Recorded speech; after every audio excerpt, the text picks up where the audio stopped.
Hey everybody, it's Chase with AV Pop Culture again, and today we are here to do one of the reviews I have been waiting on for a long time. We are here to do my review of A Nightmare on Elm Street. So pop that tape in, I've got you. Let's go do this.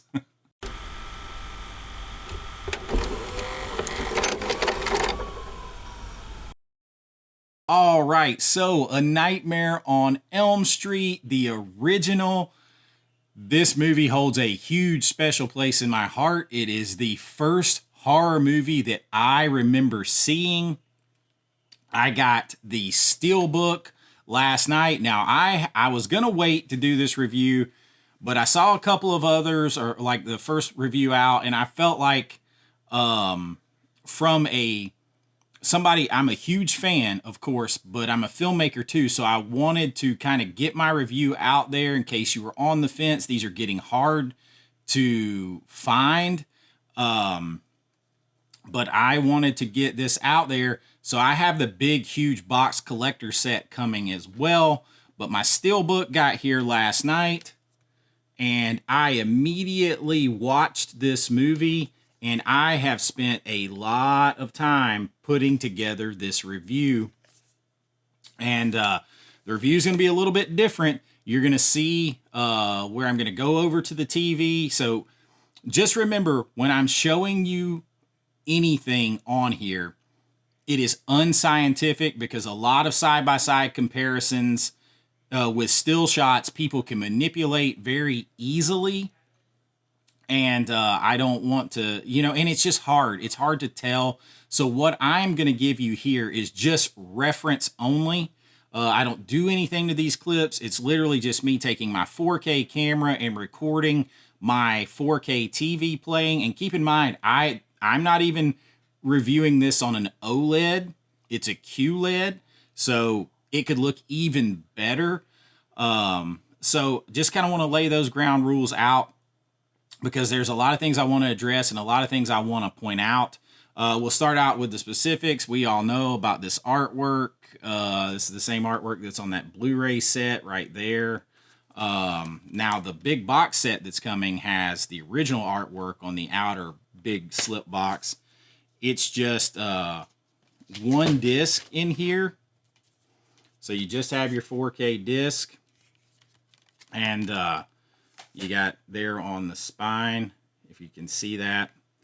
And most people have seen this movie, so we're not going to spend a lot of time like talking about that. You want to know if it's an upgrade that is worth your time, that is worth your money. And the short answer is 100% yes. This is better than you think, and I'm going to explain why.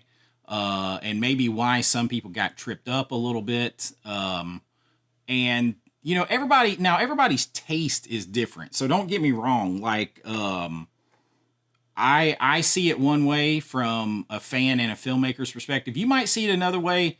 Like, I grew up with this. I saw it when it first came out at the movie rental place. I didn't get to see it at the theater. I was too young. Nobody would let me go see it at the theater, but I was only like 6 when I saw it. It had just hit the movie rental places. So I have a fondness of growing up watching it on VHS, of seeing the sequels in the theater, and the feel and the look of how that is. And so when we start thinking about what we're used to, anything that changes what we're used to on something that's so iconic can immediately kind of get us unsure a little bit. And I wanted to talk because I watched the Ken over at Mid-Level Media. His was the first review that I saw on this. And, he didn't like it as much. And he didn't, and this isn't like picking on Ken. Everybody has their own tastes. He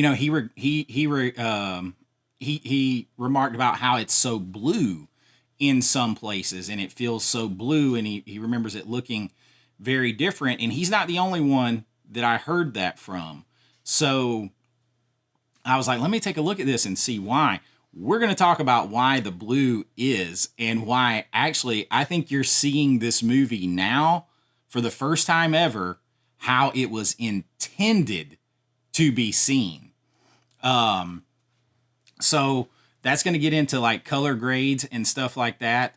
I'm going to bounce over at some points to my TV and show you some things, but let's just start talking about it. So the 4K looks great. The daylight scenes, the color, everything like that. It's crisp, sharp. It's not like overly grainy. It doesn't jump around, anything like that. But it does have a style to it. And that style, I think, has largely always been gone. So what I'm going to do right now, there are, I make films, so you can get what are called LUTs, lookup tables, when you're doing color grading. And you can color grade. I'm going to shed a little bit more light on my face before I do this. All right. Got a little more light on my face before I do this. So you can put in, when you're color grading, you can get a lookup table, which is all the color grade information from classic films. You got to pay for them, but you can get them. I happen to have the original color grade that was done for A Nightmare on Elm Street. But remember when they color timed this, when they colored it, it was colored for a 2K presentation in a theater on an old projector. And it was colored for VHS delivery and for CRT TVs. They never had 4K digital TV in their mind. So that changes how it's presented. So if I was to drop the original Nightmare on Elm Street color grade, it would look like this. This is what it looks like. This is exactly the color information. I've done nothing else to it. I've just dropped that LUT on this 4K raw footage that I'm recording with. So that's how much it changes it. And then I'm going to get rid of it and go back to normal right here. All right, so now we are back to normal. So you can see what happens when they were doing things for older movies back then for CRT, and just in the 80s in general, they pushed magenta. They pushed into red, warm colors for the most part. Everything leaned very warm, very reddish. So the reason I say I think this shows you this movie the way it was intended to be seen is because of all the blue, what we call the blue moonlight. What they did in this movie, whenever Freddy Krueger was around, whenever it was a dream state particularly, the more Freddy Krueger got involved when they were filming, the bluer the color got. And they did this, and I'm going to point it out over here in a minute, but they did this with blue gels over their lights. So you take a light and you put a blue plastic gel over it, and it creates what I call cinematic moonlight, a overly blue-white light that casts down on everything, and it enhances the dream state. Now, this is something that I went for specifically in my movie, Bring Me a Dream, which involves nightmares and stuff too. It is a very blue cast, blue light. And when you see it in here, what I think they did on this movie was called a clean color grade, which means they didn't alter it one way or another. They just did a clean grade on it. So it's like clean and tidy is what I call it. It's a clean and tidy grade where they just stabilize the color. And when they did that, they took away all of the warmth push that we are used to seeing. And now for the first time ever, you really see that dreamy blue lighting effect that they were going for. And I'm going to point it out over here in just a minute, but there are specific scenes that I'm going to go to where Tina is dreaming, where she first encounters, like where we see her encounter Freddy, and where she gets killed. Then there are scenes with Nancy.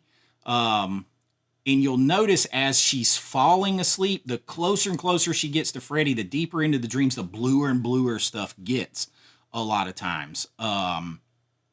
So it's done intentional. And I think we are seeing what Wes Craven intended for the first time ever. I really do. I think we're seeing it as he intended it. Now, the blue was always there a little bit because you can't, when you cast that much blue light through a gel, you can't get rid of all of it. You can't get rid of all of it. So all it did was warm it up. It made the skin tones warmer and things like that. But it cost them in some clarity because the blue is all over everything, lighting it. So when you start to take away that blue, you take away the detail in that blue light. So I'm going to show you a few side-by-side comparisons of the 4K and of the Blu-ray in the same like kind of blue lit scenes and the regular nighttime scenes. And you will see that the blue is not a color grade that they did. Because in the nighttime scenes or any type of dark scene where Freddy is not around, the blue is not there. The blue is like the calling card of Freddy. That lets you know that it's a dream state. It's this otherworldly twilight, moonlight, dreamscape kind of moonlight that they're going for. And let's go over the TV and check it out. The blue, this isn't coming from a color treatment. This is actually what it looked like on the day for the most part, because these are blue gelled lights. Again, these are lights that are covered with a blue gel to cast a moonlight, so to speak, a bluish moonlight. That's always what you're looking for in cinematography, is a blue light to be moonlight, and it gives it a very dreamy atmosphere. But you can tell it's not just done with the color correction because you can literally see the blue gel covered lights reflecting, and you're going to see it throughout the movie a lot. So we're talking about the color in The Nightmare on Elm Street, and I know my boy Ken at Mid-Level Media was talking about the blue, and some other people have talked about how it looks blue. It was done on purpose. As I was talking about over here, it was done on purpose. And it's mainly for the scenes where Freddy is going to be involved. And it's done with blue gelled covered lights. And it was really done on the day to look like that. So I honestly think this is what's called a clean and tidy color grade. I don't think they added anything to it. They took away what was there. Because back when it was color graded for the theater, back when there was going to come out on VHS and CRT TVs and stuff, everything pushed red and warm. I'm going to try to put it on here, but I actually have the color cube, the LUT, the lookup table, the color codes for the grading of the original Nightmare on Elm Street turns everything real warm red. So that muted down the blues in it. But for the cinematography's sake, you want to create a dreamy moonlight atmosphere. You use blue gels and cover lights with them, and it casts what is like fake moonlight, like a dreamy moonlight. And you'll notice there's only a few scenes, but there's some scenes at nighttime where Freddy's not involved, and you do not see that blue light the same. It is only when something scary is about to happen or if Freddy's involved. Let's check it out. Now, we're going to get to where Freddy comes in. All right, now here we're going to go outside with Freddy involved. And you notice immediately, already, she's blue. Everything's blue. It's a hyper blue moonlight coming in on her. It's for the dream state. Like a dreamy blue moonlight. Look, that is completely contrast to what we had before. Super duper blue. I do want to show you one other thing right here that is super cool. All right, here's another night scene, no Freddy. Now this is inside, but still a night scene. Skin tones all look normal. warm, everything else. Everything blue. Look how blue that light is on her. Very blue. Everywhere Freddy is. And then we circle back around here in just a minute to the end where I rolled back from, where you can see her eyes and everything, where I paused it. The blue is done on purpose. I'll try to talk about it some more. Back over to the table. All right, so you see what I'm talking about there. And I'm gonna play now, like as I'm talking, I'm gonna play some side by side clips of when Tina is walking out. When she is walking out, you can see in the Blu-ray, it's warmer. It's just warmer, but it lacks detail because number one, it's a Blu-ray instead of a 4K. Number two, they are warming up and basically pulling out that blue light, and it sacrifices some detail to do that.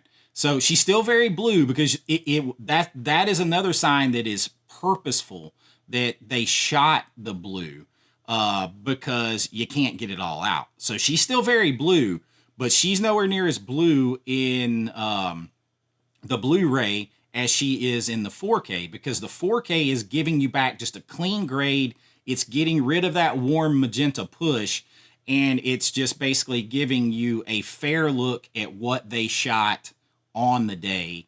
And I think it enhances the dreamscape, really. It really does. I pointed out in here that it's like the first time I ever really paid attention to being able to see the reflections of Freddy's razor fingers on his face. Now, that was always there. I went back and checked. It was always there. But I could see it way more clearly because it stuck out, because they didn't, the warm push took some of that detail away. And now I could see it. It really caught my attention. It really shined on his face. And just little things like the alleyway, where Tina's walking down the alleyway before Freddy's arms get really big here. You can see the detail in the ground. You can see the detail all around her. You can see where they pushed and lost detail and lost clarity. To me, a lot of times the frame up from the Blu-ray to the 4K looks different. So I don't know if they cropped in a little bit. It almost looks like they cropped in on the Blu-ray and the DVD. Now I'm going to tell you, I put the DVD in, and it's basically the same. The Blu-ray and the DVD are basically the same, so it wasn't worth changing for and like recording and talking about that on here. But when you see things like where I paused it and showed you the reflections of the blue light that they're casting, and you see the blue light reflection in Nancy's eyes and on the tip of her nose and on her teeth, that's where the light is setting just off camera, casting a light on her that's covered with a blue gel. So they totally intended to have these dreamy blue highlights everywhere to give you this otherworldly, nightmarish feel. And a lot of that has been muted down over the years because of lower quality delivery, like 2K in the theater, or a 1080p or standard definition VCR, whatever. It's been muted down, and because the taste at the time was to push warmer, that muted it down further and lost detail. So I think now, for the first time ever, we are seeing this movie how it's supposed to be, because it's almost that blue light is a foretelling of Freddy coming. Even when she is in the dream analysis center, the sleep analysis center, as she starts to fall asleep, you will even notice the blue light start to get on her mom and the doctor who are watching. And the more she goes into her sleep, the bluer it gets. So that was all done on purpose. And when he's not there at night, in nighttime scenes, that blue is not there. So that is, I believe, we're seeing what it was supposed to look like. And that's a change. And so then we get into taste preference. So it just may be a thing where we're so used to seeing it one way that it's hard to change, and that's totally fine. That is totally fine. If you're just comfortable with it the one way, but as a filmmaker and fan, I'm excited because I feel like for the first time ever, I am seeing what Wes Craven and his director of photography meant for us to see. And for me, like, it's almost like that blue light is a calling card of Freddy coming in this movie. And that's when it lets you know you've left the normal world and you're really in this nightmare dreamscape, is the blue light.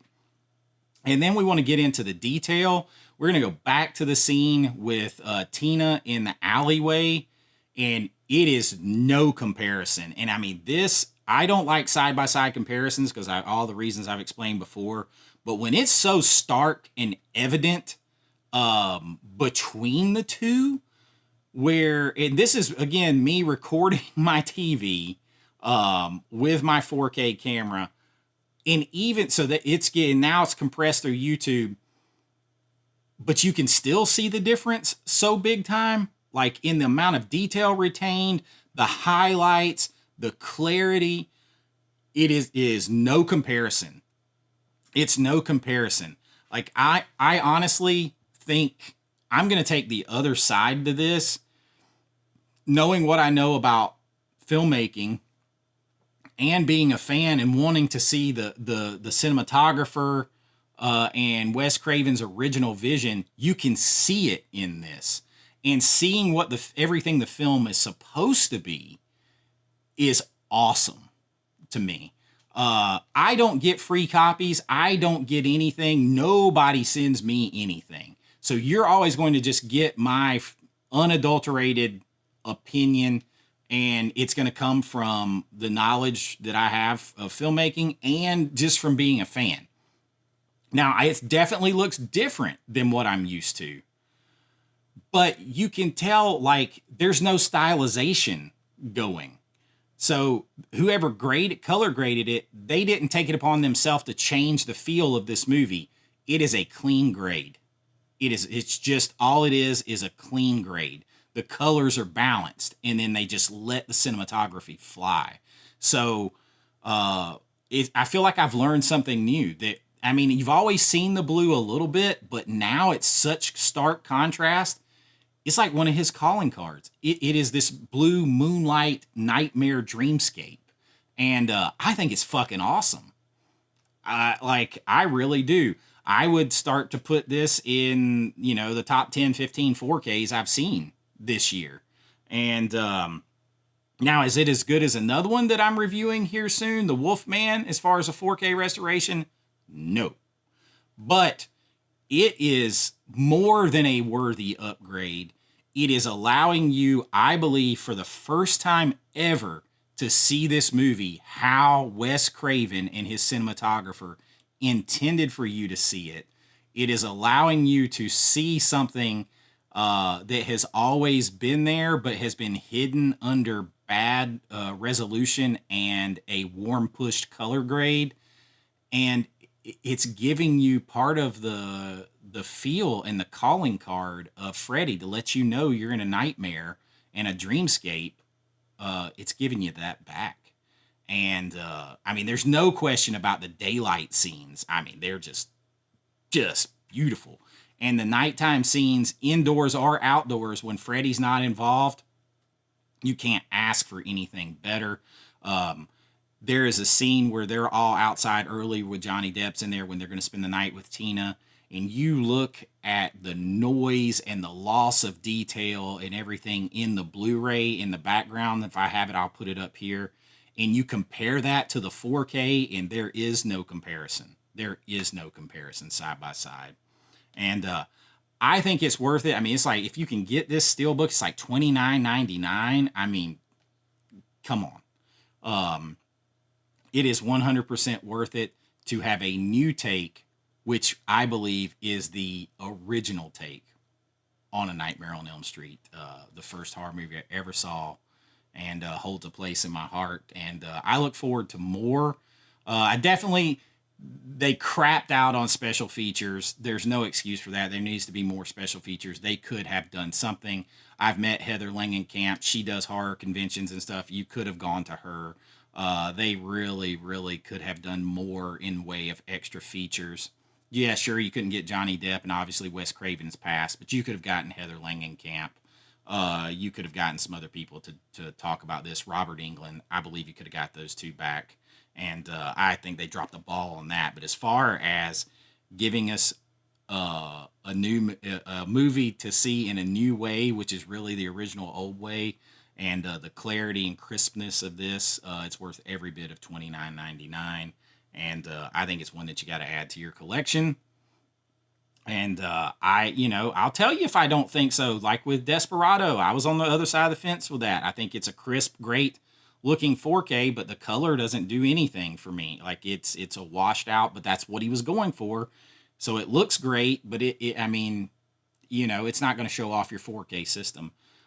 This is going to give you a look at this movie in a whole new way, and I thought it was really good, totally worth it. But it is, like, as far as color grades are very subjective, and what you're used to can be jarring if it's changed. In this case, though, someone didn't stylize grade this. They just clean grade it and gave us what was there. And that's what I want. And that's what we got here. So that is my review. Let me know what you think. Obviously, I didn't talk about the movie because everybody knows the movie. And if you don't, shame on you. But we are still spooky season focused here through the end of the month, but I do the 4K reviews from a fan and filmmaker standpoint. I do physical media news here. I do lists, rankings, all kinds of fun stuff. If all that sounds like stuff that you are interested in, if you got something out of this video, please like and subscribe. It really does help out the channel. If you want to help support the channel, see your name in lights here, get special access to my filmmaking and all that kind of stuff behind the scenes, you can join below at my Patreon link or right here on YouTube. I can just do a little bit more on Patreon and they take a little less, but otherwise it's the same content. We have lots of fun, and I'm only about 150 subscribers away from 5,000. So at the time of this recording, so as soon as we get to 5,000, we are going to do a big live stream. I've got some stuff I've been holding on to forever that is super cool. That I'm going to do some free giveaways. Lots of stuff coming, and I really do appreciate you all hanging out with me. And until next time, be kind, rewind like always. This is Chase with AV Pop Culture, and I'll see you real soon. Bye-bye.